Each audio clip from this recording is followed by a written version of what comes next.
ঘটনা ১। আপু, আমার নাম মৌসুমী। আমি ক্লাস 9-এ পড়ি। একদিন আমি বারান্দা দিয়ে বৃষ্টি দেখছিলাম। অবশ্য হাত বাড়িয়ে বৃষ্টি ধরার চেষ্টা করছিলাম। হঠাৎই আমার মনে হলো আমার হাতটা কেমন ভার হয়ে যাচ্ছে এবং আমি আমার হাতটা গ্রিল থেকে ভিতরে আনতে পারছিলাম না। তারপর থেকে প্রচণ্ড হাতে ব্যথা। আম্মুকে বললে আম্মু আমাকে পানি পড়া খাইয়ে দেয় এবং সেই সাথে আমার হাত ব্যথাটা কমে যায়। আসলে আমাদের বাসাটা একদমই ভালো না। তারপর আমরা সেই বাসাটা খুব জলদি ছেড়ে দিই। ঘটনা ২। একদিন আমার বাবা বাজার থেকে কাঁচা সবজি ও মাছ কিনে বাড়ি ফিরছিলেন। হঠাৎ করে আমার বাবার বাজারের ব্যাগ ধরে কে যেন পিছন থেকে টান দিয়েছে।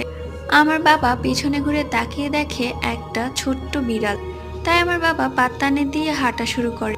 একটু পরে আমার বাবা লক্ষ্য করে সেই বিড়ালটা একটা বড় কুকুরে ধারণ করেছে, যেটা দেখে আমার বাবা খুব ভয় পেয়ে যায়।